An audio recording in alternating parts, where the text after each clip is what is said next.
नमस्कार. चॅनलला सबस्क्राईब करायला विसरू नका. आजच्या एपिसोडला जर शॉर्टमध्ये एक्सप्लेन केलं तर आजच्या एपिसोडमध्ये भरपूर गोष्टी घडलेल्या आहेत. जसं की एका मुलीचं म्हणजे वल्लरी आणि तिच्या वडिलांचं काय बॉन्डिंग होतं आणि कसं त्यांनी तिच्यासाठी स्ट्रगल केलंय, या सगळ्या गोष्टींचा आज उलगडा होणार आहे. त्यानंतर अजित आणि मनोजचा मूर्खपणा सगळा निलिमा ऐकणार आहे आणि त्यामुळे तर राडे होणारच आहेत. पण इंदुमतीचं जे रूप बघायला मिळतंय ना स्टार्टिंगला, ते खतरनाक भारी आहे. बघूया आजच्या एपिसोडमध्ये डिटेलमध्ये काय काय घडलंय. नमस्कार. आजच्या भागात आपण बघणार आहोत, तात्या इकडे झोपलेले असतात तेव्हा वल्लरी आणि मनोजने त्यांच्यासाठी जी काही खरेदी केलेली असते ती सगळी तिथे सजवून ठेवलेली असते.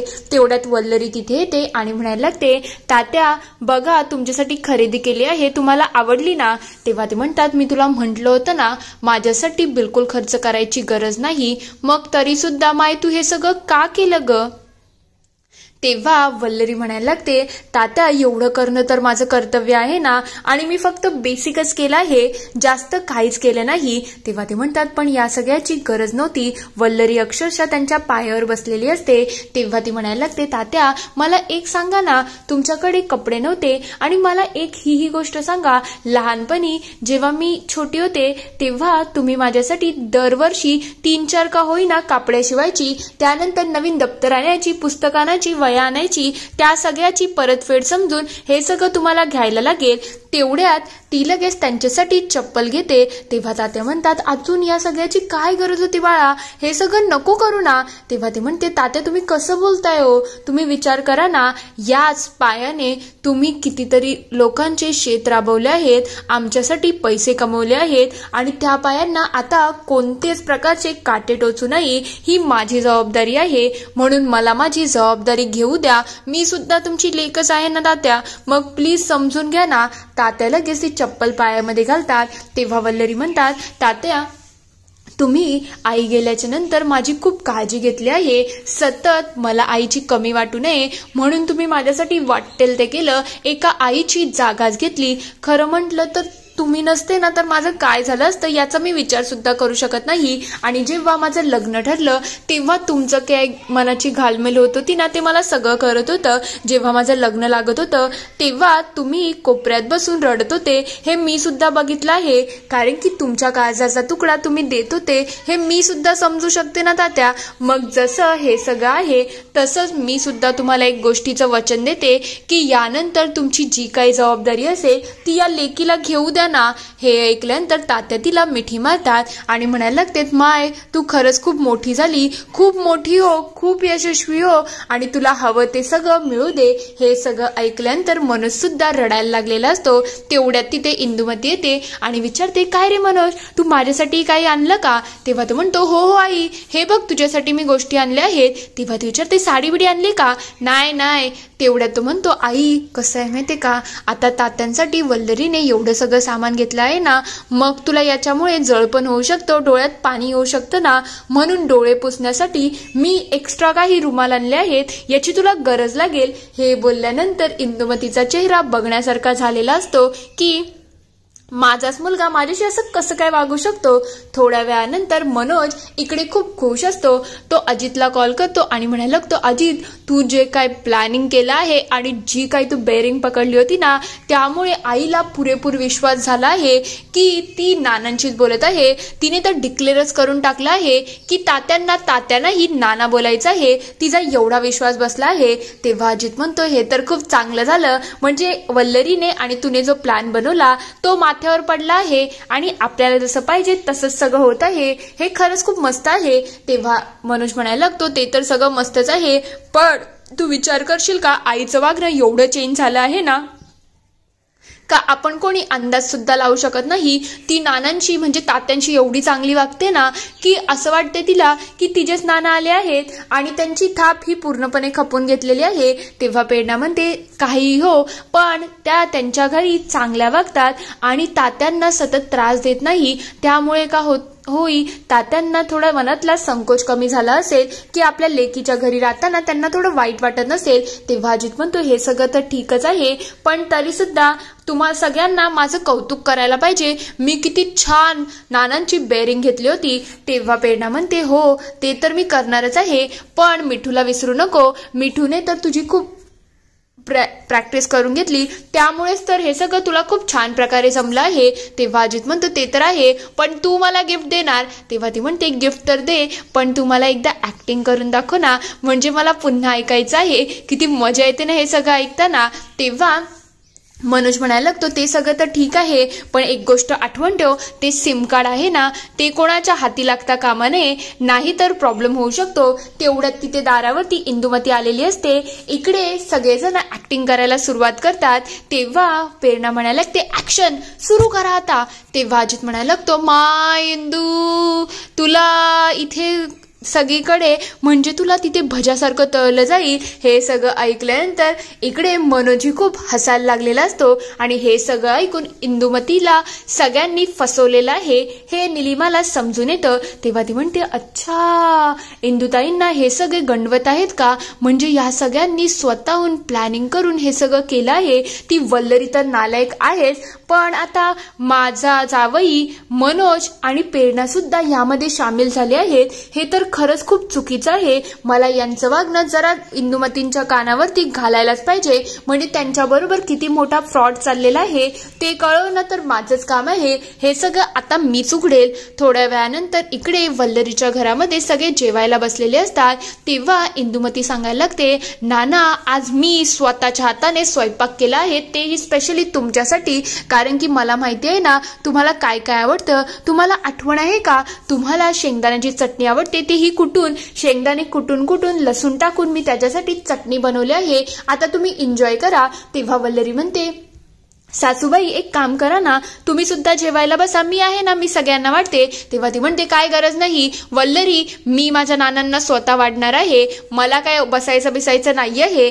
तेव्हा तात्या म्हणायला लागतात काय चाललं आहे, खरंच तुम्ही बसा ना जेवायला. तेव्हा ते म्हणतात नाही असं कधी होतं का की नानांच्या पहिले मुलगी जेवते, हे काय मला आवडत नाही आहे. आणि वरून जर माझ्या मायेने बघितलं ना तर ती अक्षरशः मला धोपाटेच देईल की मी असं कसं काय करू शकते. आणि वल्लरी जर तुला हवं असेल ना तर तू जेवायला बस, मी तुला वाटते, पण नानांच्या पहिले मी काय जेवू शकत नाही. त्यांनी अक्षरशः हट्टच धरलेला असतो की मी नानांचं होत नाही तोपर्यंत जेवणार नाही.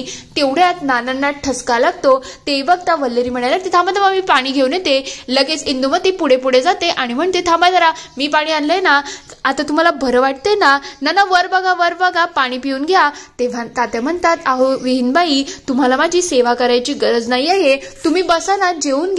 तेव्हा ती म्हणतो नाही मी काय जेवू शकत नाही, जोपर्यंत तुमचं जेवण होत नाही तोपर्यंत माझ्या तोंडात काही घास जाणार नाही. पहिले तुम्ही जेवून घ्या, त्यानंतर मी बाकी सगळं बघते, तोपर्यंत मी काहीच बघणार नाही. हे सगळं ऐकल्यानंतर बाकी सगळ्यांना थोडं टेन्शनच आलेलं असतं की इंदुमतीमध्ये एवढा 360 अँगल बद्दल कसा काय होतं हे. तेवढ्यात ती म्हणते ही घ्या, तुम्हाला भोपळ्याची भाजी आवडते ना म्हणून मी ती सुद्धा बनवली आहे. थोड्या वेळानंतर वल्लरी इकडे तिची आवरावर करत असते. तेवढ्यात तिथे मनोज येतो आणि म्हणायला लागतो आज आईने किती वर्षानंतर इतका छान स्वयंपाक केला होता ना, मला तर वाटत होतं मी आईच्या हातची चवच विसरून गेलो आहे. तेव्हा वल्लरी म्हणते त्यांनी खरंच आज खूप सगळं मनापासून केलं होतं. तेव्हा तो म्हणतो मनापासून नाही, ती तिच्या नानासाठी करत होती, आपल्यासाठी तिने काहीच केलं नाही.